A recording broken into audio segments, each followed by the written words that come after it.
introduction. You guys already saw what I typed out, so I don't need to do that. First, I'd like to thank Drew and Matt for putting this on. I was here last year, and even before he asked me to speak, I knew I was going to come back this year. It was amazing last year. To begin, I am a photographer. You can find me at Merek Davis on everything. It's one of the good things about having a weird name is I get dibs on that name at every social site. I hail from Arizona. It's beautiful right now. It's not a fair representation. This is Arizona. It's absolutely beautiful, and it's really dark. Okay. I love it. I live there with my wife. She's here in the back. And we have a little rat. French bulldog. I'm going to start with origins. That's me in the background playing drums in a band. Since 2001, I was with the same company till the present day. The company was scrapbook.com. We are a crafting online superstore. It's not a passion of mine, but I enjoy what I do there. I wore a lot of different hats during that time. Handled a lot of the digital content that was sold through that for digital scrapbookers, a lot of the photography, and recently, for the past 4 years, I did a lot of their videography for them. In about 2006, I started playing drums in a band. And as we went on tour, I stole my mom's camera and started taking pictures of different bands that I went on tour with. And really started doing that. And it turned into a hobby, and I really, really loved it. I bought an Olympus E500. It was a decent camera. And just kept shooting bands during that time. At about 2008, the band disbanded. We had a couple Yoko Onos in our band, and members got married, and we all went our separate ways. So in 2009, I decided to take my photography completely full-time. And because I was working at that scrapbook.com, it ended up becoming a nights and weekends type job for me. The type of photography that I do is a hyper-realistic band photography. A lot of it is compositing, image blending, image layering to create this hyper-realistic look. You can see that there. I have a few before and afters to show how terrible my actual photography is and what I have to do in post. There we go. We shot this. It was about 126 that day. One of the guys in the back, going like this, ended up actually burning his arm on the vinyl on that boat. It had been sitting outside all day. Recommend going to Arizona whenever you can. It's beautiful. For this shot, these are going to be really dark. This is unfortunate. Okay. For this shot, after we shot all the strobes for this, the band wanted a very Close Encounters of the Third Kind being lifted up into the air. And so this other slide shows it's going to be amazing. Nope. There we go.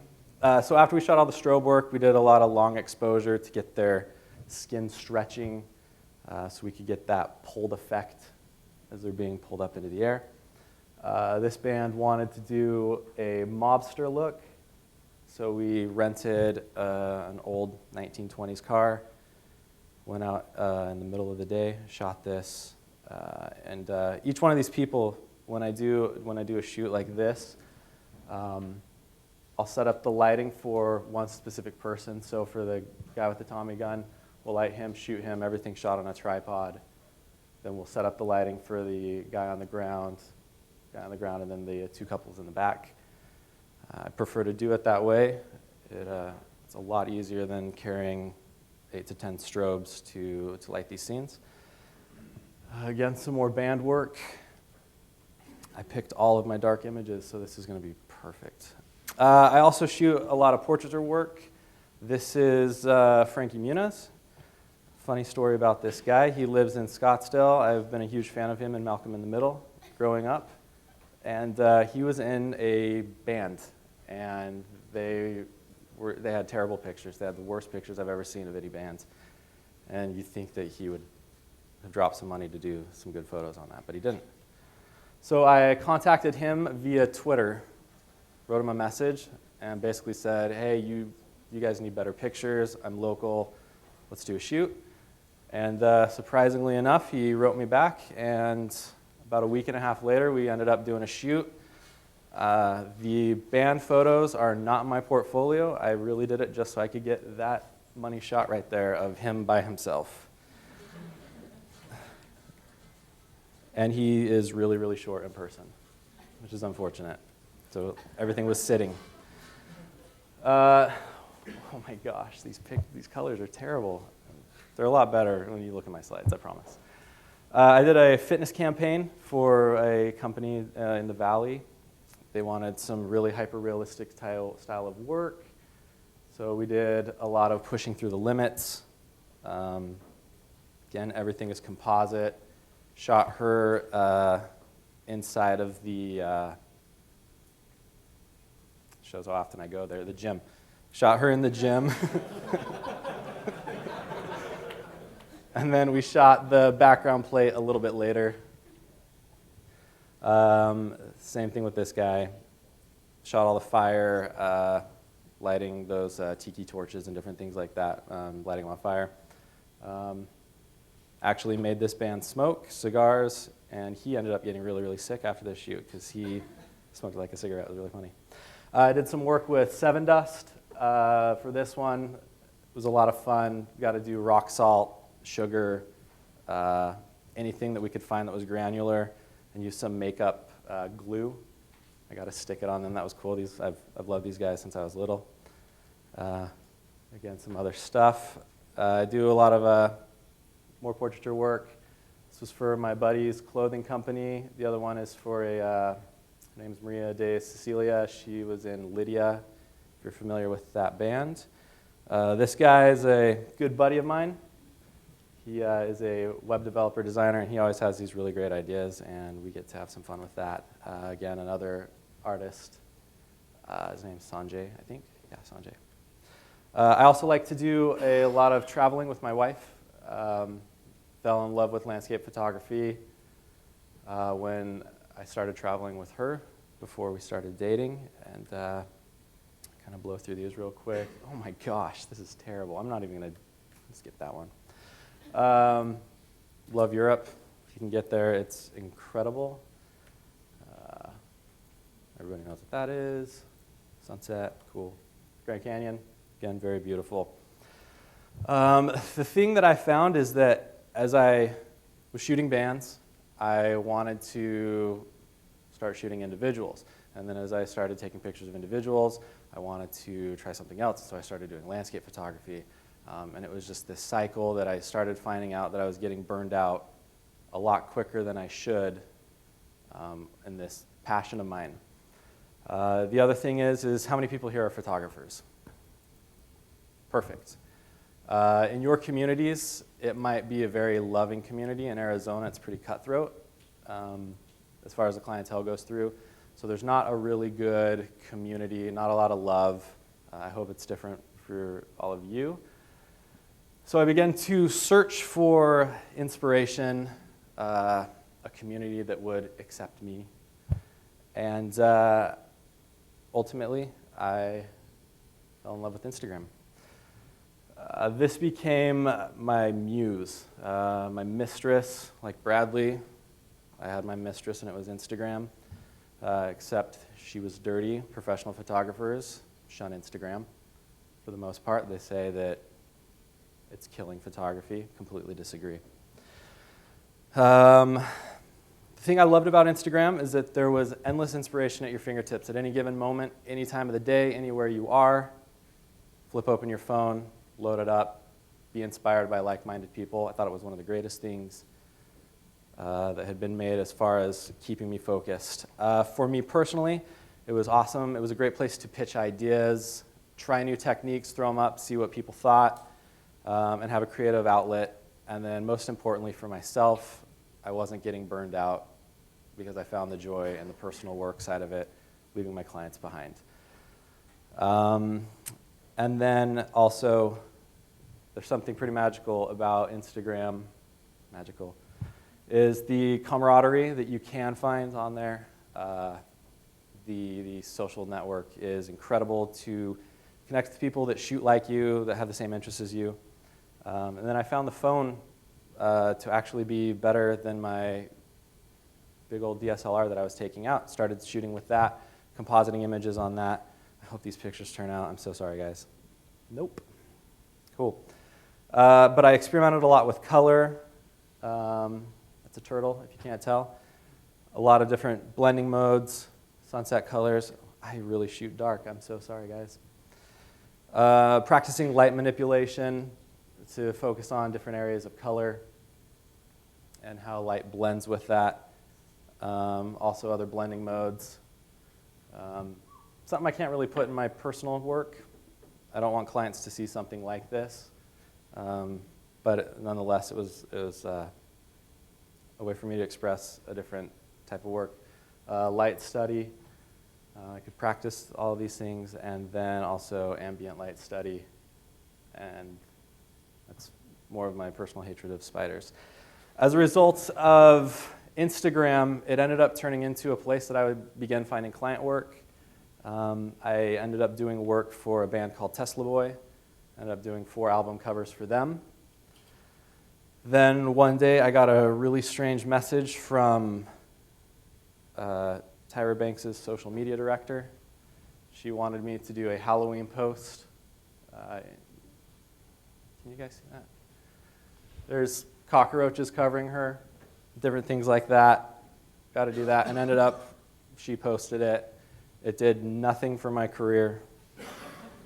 And the people that ended up following me were some of the worst. If you guys like Tyra Banks, I'm so sorry for saying this. They're some of the worst people that I couldn't understand what they were saying to me half the time. After this, in my life, I started having a series of unfortunate events. As a professional photographer, I began using textures in my work and sold them to mainly professional photographers. The sales were decent enough that I kept it going. It wasn't enough for me to quit my night job being a photographer and my day job as well. So as a result of this, I built up an email list to about 3,000 professional photographers. I built this amazing texture pack. I loved it. Sent it out, email blast 3,000 people. By the end of that week, I had 5 downloads. 5. 3,000 people, 5 people downloaded it. Completely flopped. It failed. Took it down. I admitted defeat. And at about that exact same time, my freelance photo work began to dry up. It was July that time. Not a lot of work comes through Arizona. So I went back to creating on Instagram and started collaborating with some other artists on there. And I began using these textures that I had created and had not done really, really well on these images. And I was talking to a couple of my buddies one night, both who are artists, and they were asking me about this, like, what are these textures? And I sent them over to them. I was like, hey, do you guys like these? Do you think they're worth something, or people would like these? They really liked them. So I decided I would release them on Instagram one night. And the way I did it was I square cropped them, low resolution, 1,200 pixels by 1,200 pixels, I think. Put the link that you can put in your Instagram to to my store where I was actually selling my textures, so they had to put their email in so I could capture their email and utilize it later. Then they would get a link to download all of those images, click on the image pull up, hold long press, save to their phone. Terrible experience. Worst UI that I've ever done. That night I launched it. Numbers get better, 24 downloads. Really happy about that. Ran into the bedroom, told my wife, I was like, awesome, this is a huge success. 24 downloads. What else could happen? That next night, or by the next day, the end of the next day, there was 1,000 downloads. The day after that, another 1,000, then 2,000. The textures were featured on Cult of Mac, F-Stoppers, a few other places, and I made a fancy bar graph to show that growth. Over 8 months, the total downloads were about 210,000 downloads of these textures. I released a few more packs, so there's a total of 3 packs. The good news is that they were not operating system specific. People could use them on their desktop work, on their phones, or on Android and iOS. And then I had the great idea that all of you have probably had at one time. I should make an app. So at this time on Instagram, there was about 70,000 hashtags. This was about October of that year, so about this time that the second pack released, we had about 70,000 hashtags using the hashtag Mextures. This is what I dubbed these textures. My friend came up with it as a joke of Merek's textures, but we have dropped that, and now it's mobile textures. But that process I was telling you about, it was so frustrating. Even I didn't use it a lot of the time because of how bad it was. But I was amazed that we had this many people who were applying these textures and using these little low-resolution square crops. So I went about deciding how to build an app. Never done it before. Love using apps. How hard can it be, right? The thing that I wanted to do was make an app that was incredibly simple. This is, I feel funny talking about this to you guys because you're like, yeah, we get it. Yeah, that's what we do. Make apps that are simple. But also a way to create and not use that process of just saving each individual image and then using an app like Image Blender or something like that to overlay these textures. One thing that I wanted to do that I thought was really, really cool is the ability to layer multiple textures, one on top of the other, and then also make a non-destructive environment where 5 layers deep, you decide you want to start moving them around, change opacity, blending modes, different things like that. Seemed really, really easy in my mind. But not everybody agreed with me. Most people were just like, no, that's not a good idea. Like, that's going to cost a lot of money. You don't know what you're talking about. There's already apps that do that. Image Blender already does that. You're going to create an app. You're a photographer. That's dumb. Stick with photography. So I had a lot of people who thought I shouldn't do it, including myself at some points. Then I was going to have to take a break from photography, which meant less money coming in. So it was great that my wife was like, man, go for it. Let's do it. So I created the first wireframes for it, never doing wireframes before. I'm not going to show this. What I'm going to show is that when I created those wireframes, I went to my friend who had never designed an app before and said, hey, let's design an app. And so he's like, well, okay. His work had been primarily with Nike, and he owned a t-shirt company, so he was the perfect fit for doing an app. We sat down probably about 2 months in Starbucks working on this, working on this beautiful UI, and it's dark. It was not user-friendly in the least bit. I thought it was. And as we started working on it more and more, we eventually finessed it to look something along the lines of this, and making it what it is today. Drew, can I change the contrast on this screen? Sorry, guys. I'm being a little picky right now.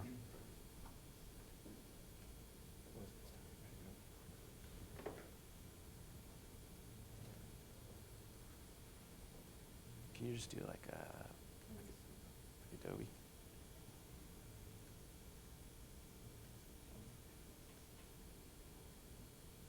There we go. Yeah. I'm allowed to be a snob about this. I'm a photographer. On day 3, you find out. We can change it.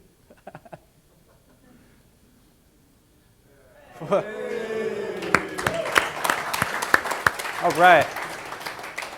Let's start over. Just kidding. Where was I? Okay. So we started finessing the UI, got it to something that I really, really liked, and then the next step that I hadn't even thought of at this point, I need to start finding a developer, somebody that I could connect with that understood it. And it was a terrible, terrible experience finding a developer. I went through about 18 to 20 different developers. Now, mind you, it's not because of them most of the time. It was because I had done my wireframe in Keynote, and my wireframe looked something like this. And it was just bits and pieces of it. Looked really pretty, and I had downloaded that Photoshop file of the hand that's pointing to places, and I was like, there's no way that he's not going to understand this. So as a result of just not blending well, one night in a last desperation attempt, I posted on Twitter, somebody please help me, I need to find a developer. Drew, my savior, responded and led me to this guy.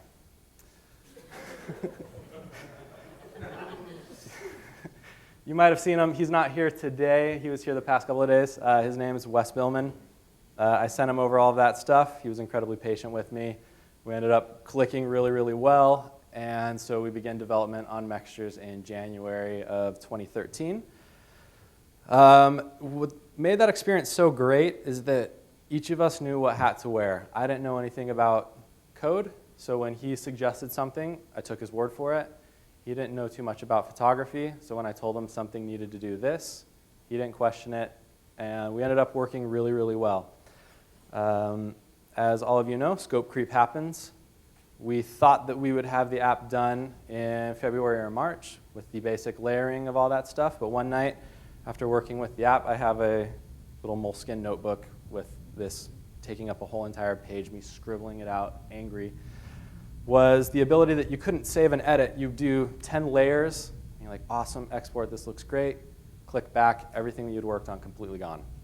And I thought that was very, very terrible, so we ended up adding the ability to save your edits for future use, calling them formulas, and we built that together. The one thing that worked well with Wes was that he was completely transparent in whatever I said, and he would explain it to me like I'm 5 years old, which I really loved because I could actually understand it. And that was something that, speaking with other developers, they would be very mysterious with certain things of how they would accomplish this when I asked them, how are you going to build this? How is this going to work? What are you going to do? Wes was great about doing that, and so my advice to you developers is be absolutely transparent with your customers. They love it. I love it. If we ever work together, I love it. So at the end of April, mid-April, we had a working final copy of Mextures, and about this time we had 120,000 hashtags of Mextures on Instagram. I contacted one of my friends who I'd met through there, who does a lot of video work, and said, hey, you want to make a teaser video for this app I'm going to be releasing? And so he said, yeah, sure, let's do it. And that's not him, that's not me. That was a beautiful mustache, though. All right. This is the teaser video that we did. We launched it on April 15th. Remember how it felt to purchase the latest editing app and discover that it was just another editing app?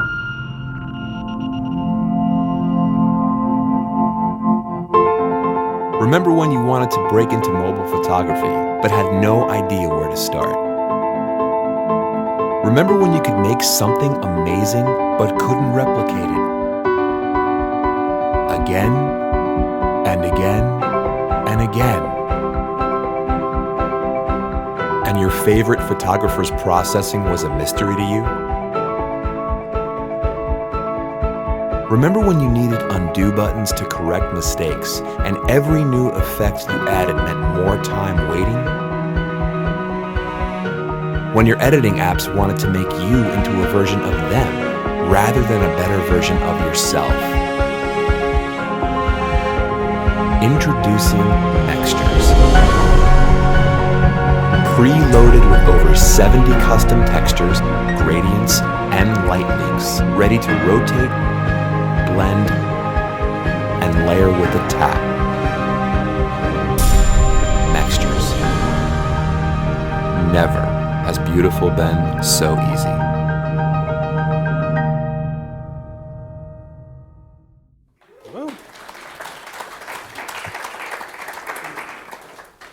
So yeah, yeah, we made that video. And then May 30th, as any of you who have ever launched products, most exciting day ever. Launch day. So we went wild into the wild. This is going to be so distracting, and I didn't think this through. Oh, well, I don't care. So we launched May 30th. By the end of the day, we were number 3 as a top paid app in the App Store. We were number 1 top paid photo apps. The second day, we reached the number 2 in top paid apps, and then the next 7 days, we hopped between number 2 and 5 in the top paid photo apps. All that cold calling worked out. We got featured on Mashable, Uncrate, Ask Men, Cult of Mac, Bless the Stuff, T3, CNET, and some other ones. And that was really, really cool to see non-photography websites feature my stuff.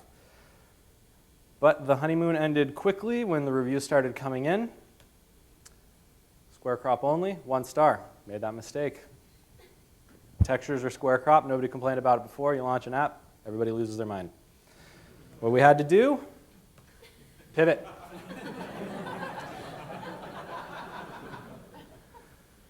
I think 2 days after we launched the app, we were riding our euphoria wave, and we started looking through the reviews and saw all these really upset people. And we completely changed our direction. Wes and I spent 3 or 4 full days introducing full frame. Well, we just called it don't crop. It was a simple solution. They could either crop or they could not crop. And that was one thing I quickly learned is you got to pivot. Like Michael said, there was that one review and they pivoted and ended up coming up with something great. And I think if we wouldn't have listened and we would have done a square crop, I don't think we would have survived. For the next couple of months, we did basic updates, completely focused all on that. My day job suffered, but it was exciting. And then, like any other app, the most amazing thing happens. You have your fall from the App Store. You're on cloud 9, you keep pushing, and then out of nowhere, floor drops out from under you, and you don't know what you're doing wrong. And we had a big drop in sales. What did we do? We pivoted. We started focusing our marketing on Instagram, and we created the account. I put the call out. In fact, I was at Valio Con when I started last year when I put out the call for I'm thinking of the wrong word. Somebody to help us. Oh my gosh. What's it called when somebody works for you for free? Intern. Well, maybe not for free, but put the call out for an intern and rolled that for a while. As we focused our complete marketing, guys, I'm really not that dumb, I promise. It's terrible. We started our whole entire focus on Instagram. Currently right now, we have 35,000 followers, and our posts average about 3,000 likes. And this is where we do the majority of our marketing. We'll post on Twitter, we'll post on Facebook, but this is where the magic happens. Then we hired that part-time manager. He was a buddy of mine, wanted to do it for free. I said, sure, why not? Then iOS 7 came out, and I had no idea what to do. I loved skeuomorphic. I saw Apple drop it, and so we decided, I don't have the slide, we decided to pivot. And we watched what other apps did for a while and saw the trends that worked well. Instead of just running in face first and hoping something stuck and then doing updates to fix it out, we gave it a fancy new icon. It was a little bit flatter than the old one. And we changed the interface. This was the old home screen, the new home screen, big image that rotates every time you open it. Buttons, we made more symbols, more flat, no button press in. Really minimalist design. We launched that in November, our 1.5 edit, and then we got featured on Apple's Made for iOS 7. You can see more of the interface. line buttons, different things like that. 2 weeks after, well, about 3 or 4 weeks after we launched that, we ended up getting featured on Men's Journal and Cosmopolitan. Why Cosmopolitan? I will never know. Texture and grunge doesn't really work with that industry. We were their editor's choice in the fall, and we rode that wave for a while, and then again we had that fall, but we just kept pushing forward. In December, I got an email that I thought was a joke from my friends, and it was that Mextras had been chosen for a Best of 2013 for a photo app. We ended up being featured in 15 app stores, and that was a really, really cool experience. Working on something that wasn't a photo that comes and goes real quick, and having something that can be a staying and lasting experience for people. It was a really exciting moment for us. We weren't planning on doing, we had plans for it, but we weren't really moving forward with them. That happened, and then Wes and I, we hunkered down and we started rolling out 2.0. It was a 4-month endeavor. We added tons of code and a lot of new features. Some of these features were polish. In the old version of Mextras, all you could do was layer. You couldn't tweak your image afterwards with adjustments, white balance, exposure, and all that stuff. We didn't think you needed that. Our users disagreed. We added it. We upped our textures from 80 textures to 130 textures, completely free. Well, not free. If they bought the app, they got it. We included 130 formulas, which are presets that people can get right in, go through, find a preset that they like and get out of it instead of going through the whole thing. We introduced an in-app blog where we could do tutorial. We pushed a lot of, at the beginning, a lot of education. We introduced something that was, I really, really liked, was formula sharing. Once you did your edit, you could save that edit, then share it, and it would deliver a 7-digit alpha code that you could put on Instagram or anything like that. Somebody could enter that in the app and then download your formula and use that. And then a formula manager so you could easily delete and go through and do all that stuff. 2.0, again, fancy new icon. They're not fancy. It's really kind of a boring icon. And then our focus was on the editing process. We went for a much more minimal feel.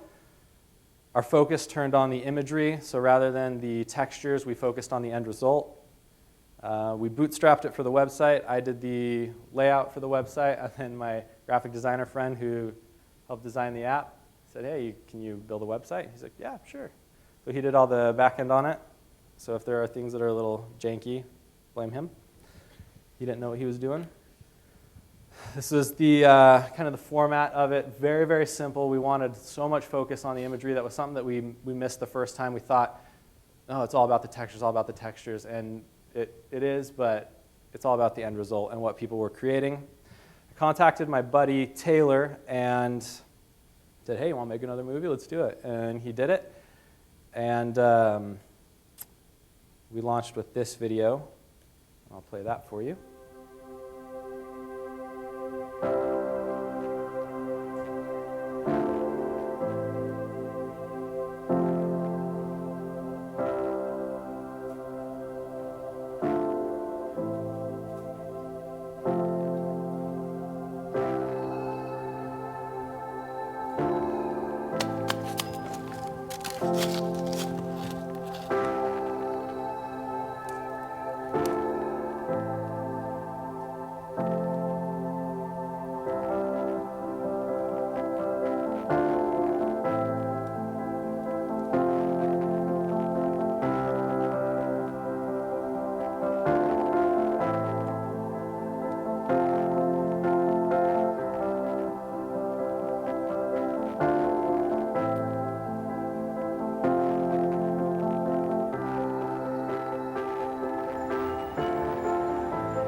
It's not supposed to end there. I didn't do my homework. Okay, so allow me to narrate it for you. She goes on, edits the formula, shares the code, another couple in Brooklyn. Beautiful Brooklyn Bridge in the background. I'm trying to paint this for you. See her code on Instagram, import the code. They're playing, laughing, taking pictures of each other. Import that, use their own type of edit, post it to Instagram. End scene. The main focus of this video was to show that the ability to share formulas using a community. We went back and forth thinking, should we build a community? Do we want to build profiles and users and have our own social network within Mextures of sharing? Ultimately, we said no, and we went this route of backpacking on Instagram, which we had been using so much. We knew how to market to Instagram users, and we knew that that's what they would like.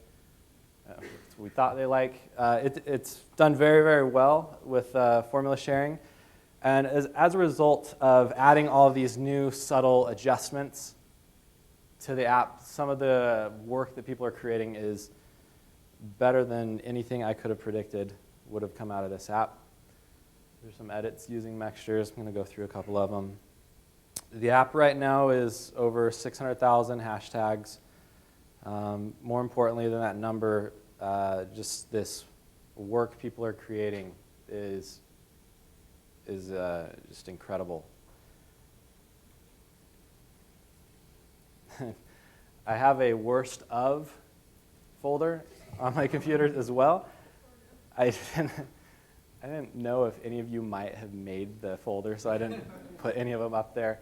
If any of you have done a turkey in a kitchen sink, you're in that folder. Edited in Mextures. The worst picture. Oh, and then they had blended somebody's face where the chicken's head should be. It's terrible. That's tame. There's a lot of nudity and weird stuff in that folder. Strange people.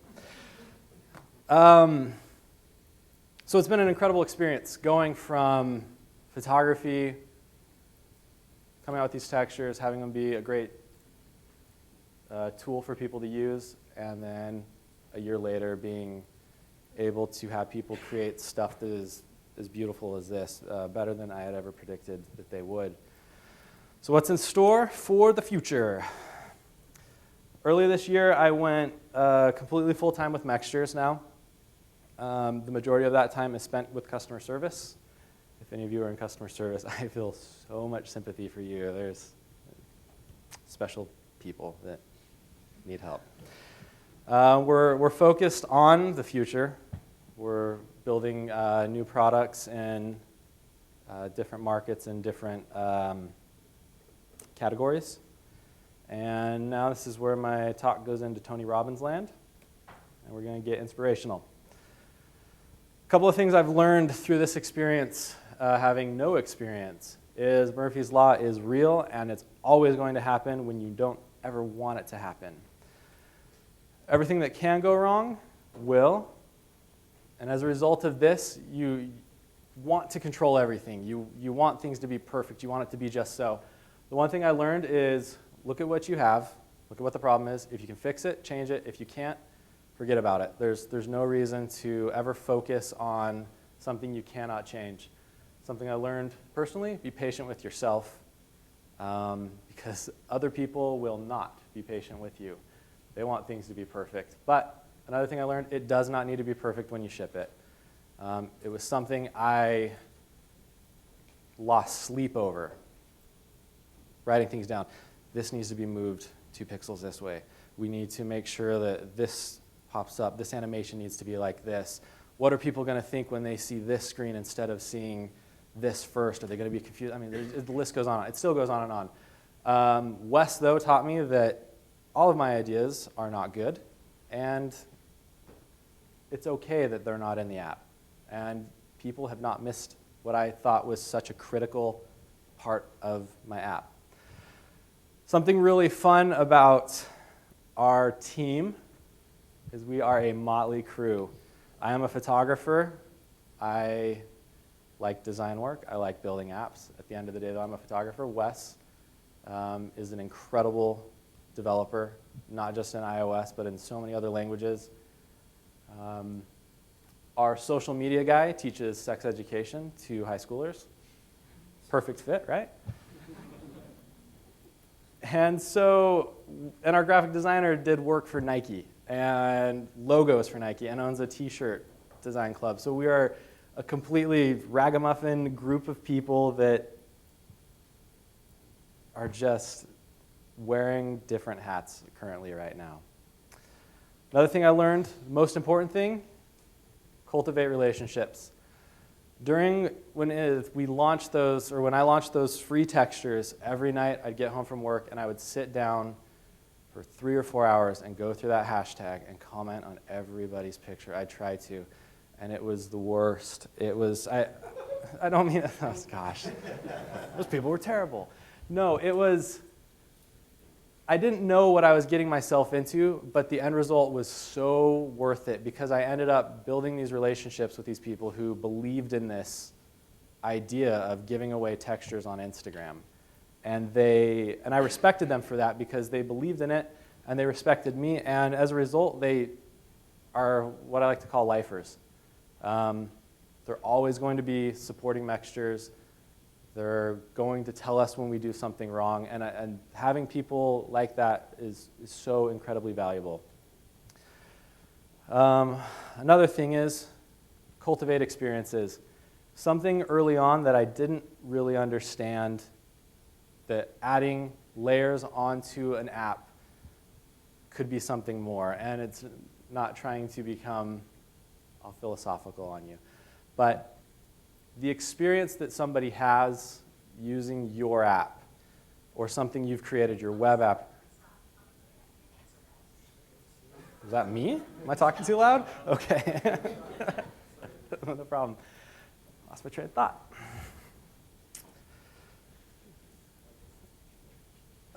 So the apps that you're creating, the web apps you're creating are not just something to facilitate an action or a result. It's solving a solution. It's solving a problem for that person. It's something that I took for granted when I came out with this, to get emails from people who are like, this is the greatest app I've ever used because it connects with me. We don't connect with everybody, and that's okay. Everybody has a different editing type, and that's something else that I learned is like, why doesn't everybody love me? And it's not meant to be that way, and it's okay that not everybody gets what you're doing, but the important thing is just to keep building it. Kieran is building, where's Kieran? Oh, he's not even here, I'm going to talk about him. Okay, never mind, I'm going to skip him. Just kidding. He talked about making email easier for himself, and he built that, and as a result, people are using it to make their lives easier. I got to talk with the Acorn guys, and that app is so cool. I can't stop raving about it. It's made investing simpler. It's way more fun than going and talking to a stockbroker or going on a confusing site. I get in, do my stuff, check it, get out of there. They've created an experience for me that I didn't know existed 2 weeks ago, and it's awesome. Thermodo, professionals are using it now. They're finding applications. You're creating an experience that is maybe not something you thought that it was going to happen, but they're doing it. And it's something that I hope, and I use we loosely because I don't feel like I'm a part of your community per se, but it's something that I feel like we could take for granted, not understanding the power that what you're building has for other people, even if it's a simple app that just makes somebody laugh, it makes their day better. Another thing I learned is, that's not Will Ferrell, that is the Wizard of Oz. It looks like him though. Is make yourself approachable, don't be the Wizard of Oz, don't be the person behind the screen. Last year when I came here, Josh Collison from Stripe talked about he was always accessible. And I thought about that, I'm like, dude, you co-founded Stripe, how do you have time to talk to people that have questions? But he made time for it, and that really stuck with me. And so, as I said, I handle the customer service. And we always make an effort to openly communicate with our users. If they write me on Instagram, I take the time, I'll talk to them. Nowadays, I don't get to look through the hashtag daily. The social media manager looks through it, but I look through the curated feed that he goes through every night. and it's more fun than anything. One thing that I learned is it's really easy to become critical of your competitors. Really easy to become critical. When they release something, the first thing you do, you download it and go, oh, they didn't do this right. They didn't do that right. It was something that I dealt with in the photography community of just having your work completely obliterated. And while that's good, the people who were obliterating it didn't do it in a good way. They didn't do it nicely. And so I told myself I wasn't going to do that. So when we launched, I think 1.5, we made an effort to find posts that were hashtagged with our posts and other apps like PicFX, Over, Tangent, ViscoCam. And we made an effort to showcase what those apps can do.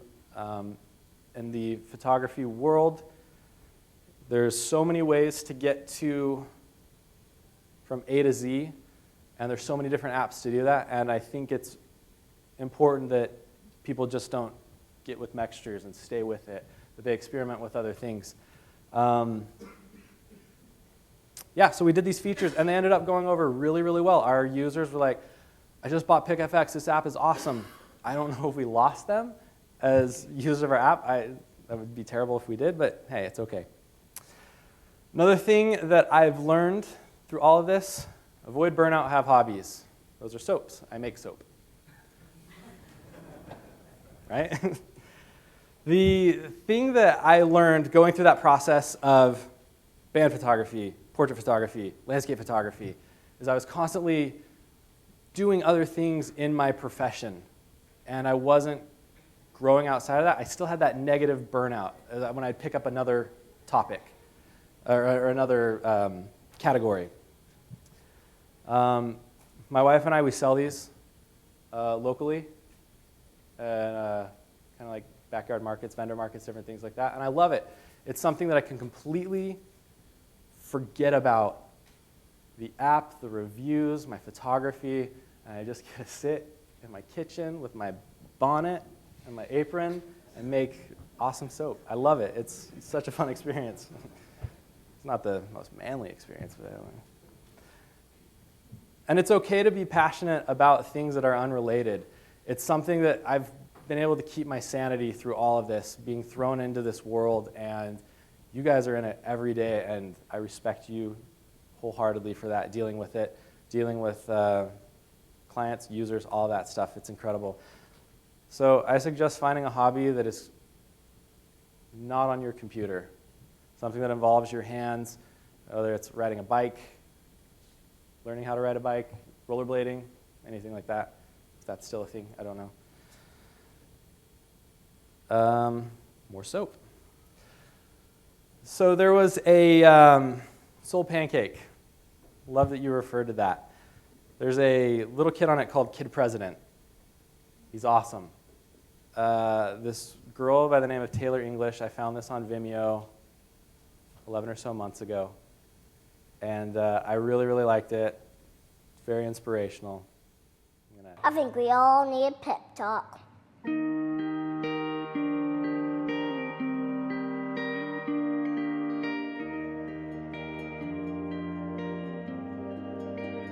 The world needs you to stop being boring.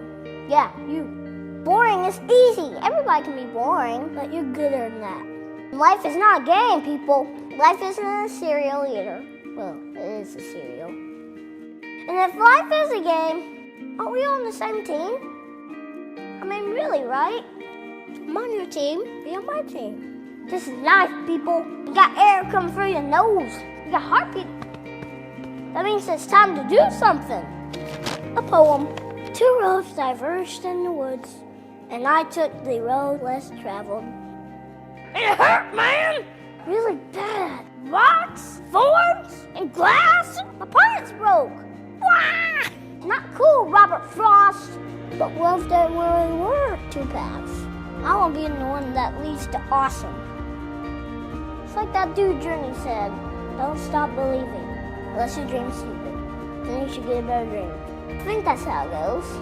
Get a better dream and keep going. Keep going, and keep going. Will Michael Jordan have quit? Well, he did quit. No, he retired. Yeah, he retired. But before that, in high school, what if he quit when he didn't make the team? He would have never made Space Jam. And I love Space Jam. I love that quote. It's not that quote, that little speech. I actually play it once a week, every Monday morning. Sit down, put my headphones on, go through that. Makes me laugh. So many good things in that. You can find it by looking up Taylor English on Vimeo. She's awesome. And thank you.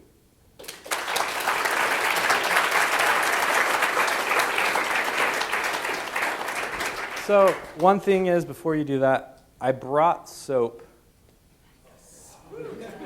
Way you get it. You can't ask questions, can I have soap? But I only brought 8 of them. And so that's it. And I'm not going to throw them, so come up and talk to me after, because they're like 6 ounces. I'm not throwing that across the room. Hey, just real quick, like great talk, very inspirational. I didn't know about your app before, but now I'm your new customer. Yes, thank you. That wasn't a question. Yeah, no. You don't get soap. Yeah.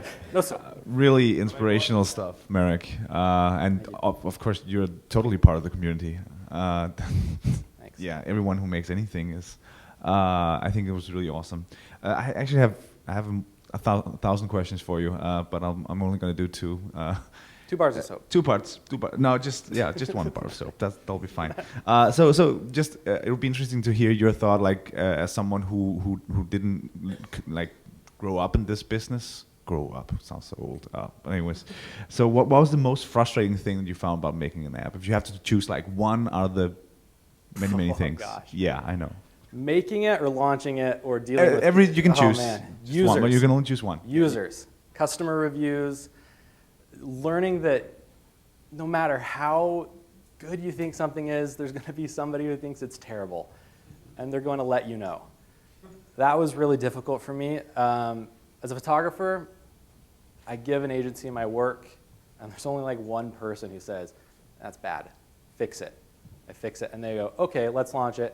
And then it goes into a magazine, it goes up on print, and there's no like feedback from viewers. So to go from that to this, where it's just brutal, it's absolutely brutal, and it was, it was hard for me to like want to look at those reviews, and I knew I needed to because I needed to know what was fixed, but there was like a week that I went into like this depression, and I was like, I'm not even going to look at that because I know if I do, I'm going to get bummed out and I'm not going to get any work done. So that was, for me personally, dealing with not the negativity, but just the dissatisfaction of something that you've put your whole life, not your whole life, you put your time into, but it's been a focus of your entire life at that part, and to have somebody just be like, eh. Yeah, totally agree. We'll have a beer and cry about it later. Yes, I feel. please. Yeah. Hold me. The second one, a little more technical, I guess. So it's interesting to see. Like now we had Sam talk about Lightly yesterday. Beautiful app, by the way. Yeah, awesome. So your payment model is kind of like you just charge $2, right? Mm-hmm. So you charge up front. Have you considered like doing the like Visco and Lightly, doing the freemium thing and then in-app purchases? Any thoughts on that? Yeah, we've really considered it. I think there was an article, Cult of Mac, that Colorize did last week, where he said they've had 3 million downloads on their app. I was like, what? Kidding me? Yeah. It's crazy. And I don't have any experience with freemium. I don't know if that works or not. It's something I've thought about. And we've thought of different ways of trying to do it, figuring out, okay, well, what can we charge? When we did 2.0, we launched 50 new textures, and people were like, are you crazy? You could have charged for that. But I don't know. It's a great question. I struggle with it. I go back and forth constantly on it. I think that in-app purchases need to be there for an app to survive. I really, really do, in terms of you only get those launches, you only get those bumps, and then they go down, and you need some type of sustainability to be able to market to your user base. Not take advantage of, but you got to put food on your table for your family, and I think in-app purchases are a good way of doing it, but yeah, we struggle with it. So to answer your question shortly, I don't know. That's a good answer. Thanks.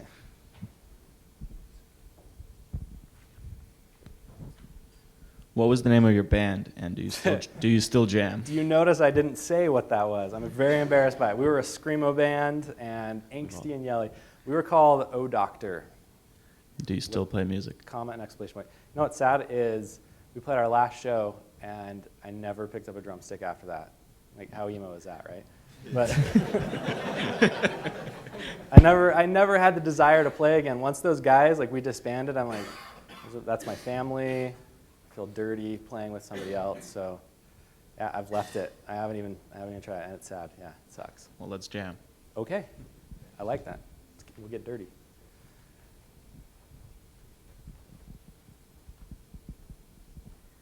Really cool stuff. I just had a question because I know from my work, I love sharing process, but a lot of other artists, they get really territorial over how they make something, and you're essentially like opening up your toolbox for people to buy. And I'm just wondering, like, how much do you hold back for your personal work, and how much of what people make do you feel a sense of ownership over, that sort of thing? What was the last part of that? Well, how much of like what other people make do you feel like you own in a way because you contributed to that art product, or do you feel like they've taken it to a whole other place? They've taken it to a whole other place. Like, the pictures that I showed you, if I would have seen those and like, hey, this is what people are going to make with your app, I would have been losing my mind. Like, the evolution from what people were doing with the free packs to what they're doing now is incredible. I don't take any ownership for that. I think in the same way that Photoshop hopefully doesn't take ownership of the work that you do. It's not my right. We give them the tools, they create it, and it's something awesome. The first part of your question was... Do you keep anything for yourself? Yes, absolutely. There is a lot of textures and processes that I do that nobody will ever know. Or for $199, I'll tell you. Well, I'll trade you soap for mine. Yeah, I got 8 bars. Anyone else? All right, thanks, Merek. Thank you.